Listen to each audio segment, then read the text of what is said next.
రాజ్యసభలో విజయసాయిరెడ్డిని భర్తీ చేసేందుకు వైవి సుబ్బారెడ్డి ప్రయత్నాలు చేస్తున్నారని, అందులో భాగంగానే విజయసాయిరెడ్డిలానే వైవి సుబ్బారెడ్డి బిహేవ్ చేస్తున్నారని ఇప్పుడు రాజ్యసభలో అసెంబ్లీకి సంబంధించినటువంటి అంశాలను వైవి సుబ్బారెడ్డి ప్రస్తావించేటువంటి ప్రయత్నం చేశారని, రాజ్యసభ చైర్మన్ ఆపేటువంటి ప్రయత్నం చేసినా వైవి సుబ్బారెడ్డి వినలేదు అనేటువంటి వార్తలు వస్తున్న నేపథ్యంలో అసలు రాజ్యసభలో ఏం జరిగిందనేది పూర్తి స్థాయిలో మనం విశ్లేషణ చేసుకుందాం. ప్రస్తుతం మనతో పాటు ఉన్నారు ప్రముఖ రాజకీయ విశ్లేషకులు, ప్రముఖ సీనియర్ జర్నలిస్ట్ దుర్గా వడ్లమణి గారు. వారితో మాట్లాడదాం. దుర్గా, నమస్తే అండి.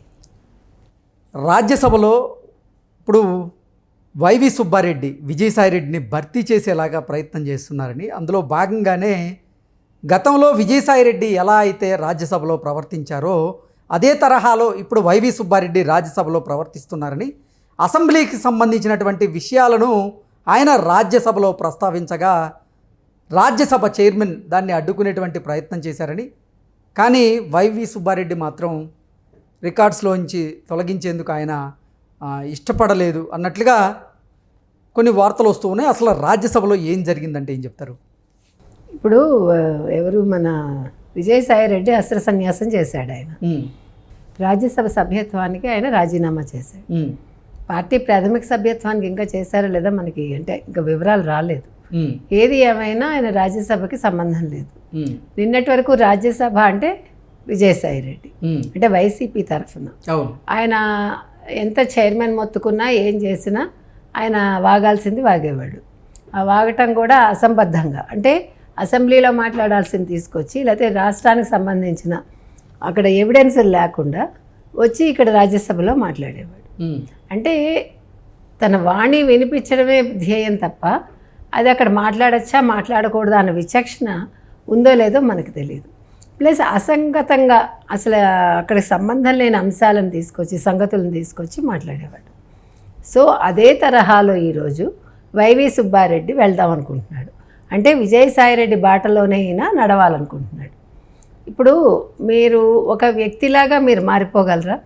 ఒక వ్యక్తిలాగా మీరంటే ఒక వ్యక్తిని కొద్దిగా గొప్ప అనుకరిస్తారు కానీ ఆ వ్యక్తి అయిపోరు. ఇక్కడ విజయసాయిరెడ్డి మంచి ఏం చేయలేదుగా.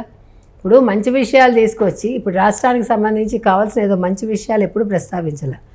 ఎప్పుడు ఇది తెలుగుదేశం కూటమిని తిట్టడమో లేకపోతే సందర్భం లేని విషయాలు ప్రస్తావించడమో తప్ప మా రాష్ట్రానికి సంబంధించి ఇదిగో ఇది కావాలని కానీ లేకపోతే ఇది మంచి జరిగిందని కానీ ఏ రోజు అయినా ప్రస్తావించలేదు. అదేవిధంగా నిన్న వైవి సుబ్బారెడ్డి గతంలో టీటీడీ చైర్మన్గా చేశారు, మనకు తెలుసు.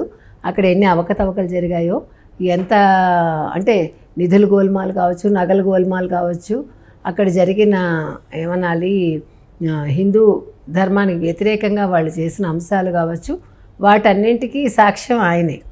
అటువంటి వైవి సుబ్బారెడ్డి ఈరోజు ఒక విజయసాయిరెడ్డి ప్లేస్లో కూర్చుని విజయసాయిరెడ్డి లాగానే రాష్ట్రానికి సంబంధించి అంటే అసెంబ్లీలో చర్చించాల్సిన అంశాలు, అసెంబ్లీలో మాట్లాడాల్సిన అంశాలు తీసుకొచ్చి రాజ్యసభలో మాట్లాడుతున్నాడు. ఇది ఎంతవరకు సబబు? ఓ పక్క చైర్మన్ మొత్తుకున్నారు, రాజ్యసభ చైర్మన్ ఎవరైతే ఉన్నారో ఆయన, ఇది ఇక్కడ మాట్లాడొద్దు, ఇక్కడ ప్రస్తావించాల్సిన అంశాలు కాదు, మీరు ఇక్కడ ప్రస్తావించకండి, ఆపండి మీ ప్రసంగాన్ని అని అడ్డుకున్నా కూడా నేను మీ ప్రసంగాన్ని రికార్డుల నుంచి తొలగిస్తాను అని చెప్పినా కూడా వినకుండా మీ పాటికి మీరు ఏమన్నా చేసుకోండి కానీ నేను ఇదే మాట్లాడతాను అని ఏదో ఆవు వ్యాసంలాగా అదే పని చేశాడు ఆయన. అంటే జగన్మోహన్ రెడ్డి చేసేది ఏంటంటే ఇక్కడ అసెంబ్లీకి తన ఎమ్మెల్యేలను పంపించట్లేదు, తను కూడా వెళ్ళటం లేదు. ఇప్పుడేదో మరి లండన్ నుంచి వచ్చి నేను వెళ్తాను అని అన్నాడు అతను. ఎంతవరకు వెళ్తారో మనకు తెలియదు. అంటే నువ్వు ఎక్కడ మాట్లాడాల్సింది అక్కడ మాట్లాడకుండా అసంగతంగా మాట్లాడడంలో అసలు మీ ఉద్దేశం ఏంటి? అంటే మీరు నవ్వుల పాలు అవుతా దాని గురించి బాధ కాదు, కానీ ఒక రాష్ట్రానికి సంబంధించి ఒక రాష్ట్రాన్ని మీరు రిప్రజెంట్ చేసేటప్పుడు రాజ్యసభలో ఒక రాష్ట్ర పరువు మీరు తీస్తారా? ఆంధ్రప్రదేశ్ పరువు తీస్తారా మీరు? అది కూడా ఆలోచించాలి. అంటే మీకు ఈ వాటి కూడా తెలియదా, మీకు ఇంత జ్ఞానం కూడా లేదా అని మిగిలిన రాష్ట్రాలు వాళ్ళు అనుకుంటారుగా. ఇప్పుడు తమిళనాడు వాళ్ళకి ఏ అంశం కావాలో అది ఖచ్చితంగా మాట్లాడతారు, వాళ్ళు కొట్లాడతారు, తెచ్చుకుంటారు.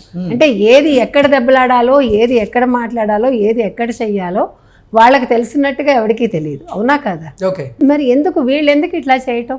పరువు ఎందుకు తీస్తున్నారు తెలుగు వాళ్ళది? మీరు మాట్లాడండి, మీరు అసెంబ్లీకి వచ్చి మీరు చెప్పదలుచుకున్నది ఖచ్చితంగా చెప్పండి, ఎవ్వడూ అబ్జెక్ట్ చేయడు. అంటే మీకు ఇక్కడ మాట్లాడే దమ్ము లేదు అసెంబ్లీలో, అసెంబ్లీకి వచ్చి ఫేస్ చేసే దమ్ము లేదు వైసీపీకి, అక్కడికి వెళ్ళి ఎందుకు మాట్లాడతారు మీరు? సస్పెండ్ చేయాలండి. అలాంటప్పుడు రాజ్యసభ చైర్మన్ ఖచ్చితంగా వైవి సుబ్బారెడ్డిని సస్పెండ్ చేయాలి. ఎందుకంటే వద్దంటున్న మాట విననప్పుడు ఒక చైర్మన్గా ఆయనకి కొన్ని ఉంటాయి కదా హక్కులు, లేకపోతే ఆయనకి సస్పెండ్ చేసే అధికారం. రాజ్యసభ చైర్మన్ వైవి సుబ్బారెడ్డి మీద ఆగ్రహాన్ని వ్యక్తం చేశారా? అసలు రాజ్యసభ చైర్మన్ ఈ అంశం మీద ఎలా స్పందించారంటే ఏం చెప్తారు? ఆయన ఆగ్రహావేశాలు వ్యక్తం చేశారండి. ఆయన ఆపమంటే కూడా ఆపకపోతే మరి ఆయన ఏం చేస్తాడు? ఒక చైర్మన్కి ఇవ్వాల్సిన ఒక గౌరవం మీరు ఇవ్వరా వైసీపీ వాళ్ళు? ఇప్పుడు వైసీపీ వాళ్ళు ఫస్ట్ నేర్చుకోవాల్సింది పద్ధతులు నేర్చుకోండి. ఒక రాజ్యసభలో ఎలా మెలగాలి, ఒక లోక్సభలో ఎలా మెలగాలి.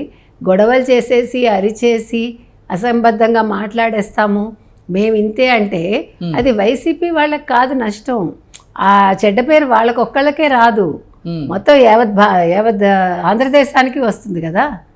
ఇప్పుడు తెలుగు వాళ్ళంటే ఇంతే, వీళ్ళు వినరు, మూర్ఖులు అనే మాట రావచ్చు కదా రేపొద్దున. అవసరమా మనకి? మీరు మాట్లాడండి, చక్కగా మాట్లాడండి, మీకు అవకాశం ఉంది, మీరు ఒక రాజ్యసభ ఎంపీ, దాన్ని ఉపయోగించుకోండి. ఈ రకంగా కాదు కదా. అంటే రాష్ట్రానికి సంబంధించినటువంటి సమస్యల మీద మాట్లాడచ్చు, ప్రభుత్వ పాలన గురించి మాట్లాడచ్చు, విధి విధానాల మీద మాట్లాడచ్చు, ఎవరు అభ్యంతరం పెట్టరంటారు? ఖచ్చితంగా పెట్టరండి. ఇప్పుడు ఇగో మా రాష్ట్రానికి ఇది కావాలి, లేకపోతే మా రాష్ట్ర సమస్య ఇది, మా రాష్ట్రంలో ఈ రకంగా ఉంది, మంచి చెప్పండి. అంతేగాని ఎక్కడో అసెంబ్లీలో మాట్లాడాల్సిన అంశాలు తీసుకొచ్చి అక్కడ తీసుకెళ్ళి మీరు మాట్లాడితే వాళ్ళకి సంబంధం ఏముంటుంది అక్కడ? వాళ్ళు ఏం చేస్తారు దానికి? మీ పరువు తీయడం తప్ప ఆంధ్రప్రదేశ్ది. ఇప్పుడు లేనిది ఉన్నట్టు కల్పించి అక్కడ మాట్లాడి మీ పరువు తీసుకుని రాష్ట్రం పరువు తీసి మీరు తెలుగుదేశం కూటమికే నష్టం చేయట్లా, మీరు నష్టపోతున్నారు.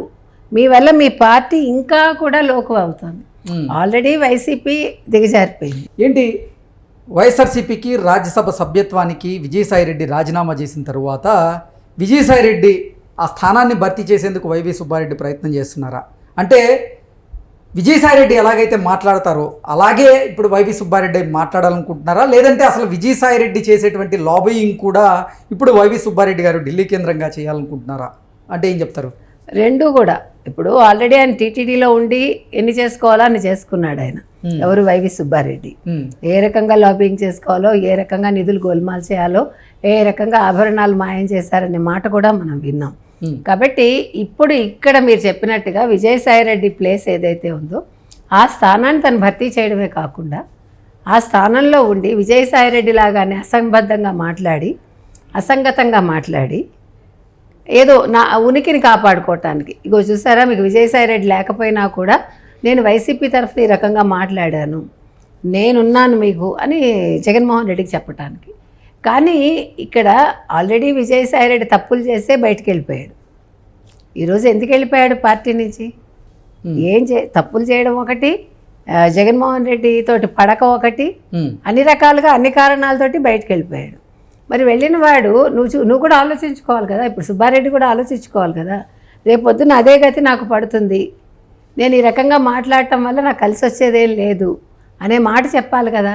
లేదు, గత వైసీపీ హయాంలో రాజ్యసభకు సంబంధించి ఏం మాట్లాడాలో, ఇగో మా ప్రభుత్వం ఉన్నప్పుడు ఇలా చేసింది, ఈ ప్రభుత్వం వచ్చింది ఇంకా చెయ్యాలి, అట్లా ఏదైనా చెప్పచ్చు, తప్పు లేదు. అంతేగాని ఇప్పుడు ఈయన ఇలా మాట్లాడటం వల్ల కలిసి వచ్చేది ఏమీ లేదండి. రేపొద్దున విజయసాయిరెడ్డి బాటలో ఈయన కూడా పార్టీ నుంచి నిష్క్రమించాల్సిన అవసరం రావచ్చు అంతే. ఓకే అండి, థ్యాంక్ యూ సో మచ్.